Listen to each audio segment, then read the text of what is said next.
প্রথমে Chrome browser open করতে হবে। ওপেন করে তারপরে সার্চ অ্যাপ্লিকেশনে টাইপ করবেন ytstudio.com। কোনো স্পেস হবে না বা দেওয়া চলবে না, একদম গায়ে গায়ে YTS। এই দেখুন নিচে চলে এসেছে, আমি আগে লিখে সার্চ করেছিলাম তাই চলে এসেছে। আমি এখানে টাচ করব। টাচ করার পর ডান দিকে উপরে কোণের দিকে 3 ডট আছে, এই ডটে ক্লিক করবেন।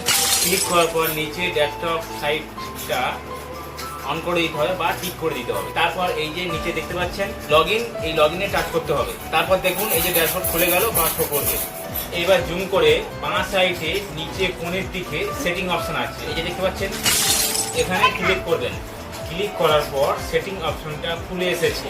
তারপর একটু জুম করবেন, দেখবেন চ্যানেল অপশন আছে, সেখানে ক্লিক করতে হবে। এরপর যেটা ফিচার এলিজিবিলিটি, এখানে টাচ করে ইন্টারমিডিয়েট ফিচার্স এইটা ইনেবল করতে হবে। ইনেবলে টাচ করে নিচে ভেরিফাই ফোন নাম্বারের অপশন আছে, এখানে অ্যাক্সেস করে আমি আমার ফোন নাম্বারটা এখানে এন্টার করছি।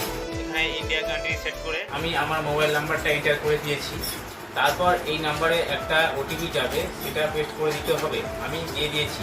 তারপর সাবমিট করে দিতে হবে। এবার দেখুন আপনার চ্যানেলে মোবাইল নাম্বার ভেরিফাই হয়ে যাবে।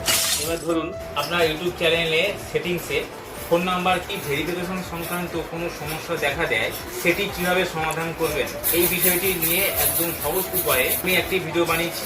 নিচে ডিসক্রিপশন বক্সে লিঙ্কটি দেওয়া আছে, একবার দেখে নিন।